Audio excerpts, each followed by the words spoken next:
بلکہ کچھ خرافات ہر دور کے اندر، ہر معاشرے کے اندر رہی۔ اس کی ایک مثال، جب مصر فتح ہوا،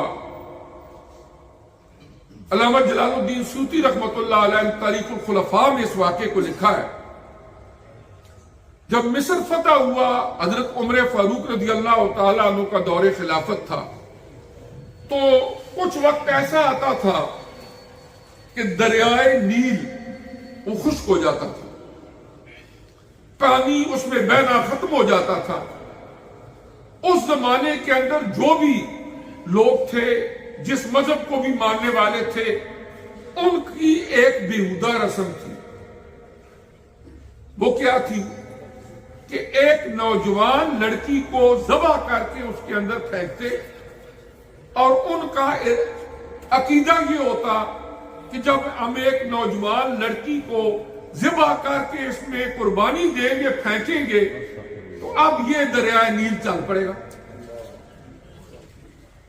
اور وہ ہر سال جب وہ خشک ہو جاتا تو ایسے ہی کسی نہ کسی نوجوان بچی کو ذبح کر کے اس میں پھینک دیتے دریائے نیل میں۔ حضرت عمر ابن عاص رضی اللہ تعالی عنہ جب گورنر بنے مصر کے، آپ مصر میں تھے، اب وہاں پر اسلام کا دور آ چکا تھا، دریائے نیل خشک ہو گیا۔ وہاں کے جو مقامی لوگ تھے، جو دائرہ اسلام میں داخل ہو چکے تھے، انہوں نے آ کر حضرت عمر بن عاص ایز اے گورنر ان سے بات کی کہ اس سے پہلے زمانہ جاہلیت تھا، ہم اسلام نہیں لائے تھے، ہمارا طریقہ تو یہ ہوتا تھا کہ جب دریائے نیل خشک ہوتا تو اس کے اندر ایک لڑکی ذبح کر کے ہم ڈالتے تھے۔ آج ہم اسلام قبول کر چکے ہیں، آپ ہمیں بتائیں کہ اب ہم کیا کریں، اب کیا طریقہ اختیار کریں۔ حضرت عمر بن عاص ایز اے گورنر انہوں نے یہی میسج، یہی پیغام خلیفہ وقت حضرت سیدنا عمر ابن خطاب رضی اللہ تعالیٰ عنہ تک مدینہ طیبہ میں پہنچایا کہ ایک مسئلہ پیش آ گیا ہے۔ پہلے تو یہ روایت تھی، اب ہم ان کو کیا جواب دیں؟ تو حضرت عمر فاروق رضی اللہ تعالیٰ عنہ نے ایک خط لکھا۔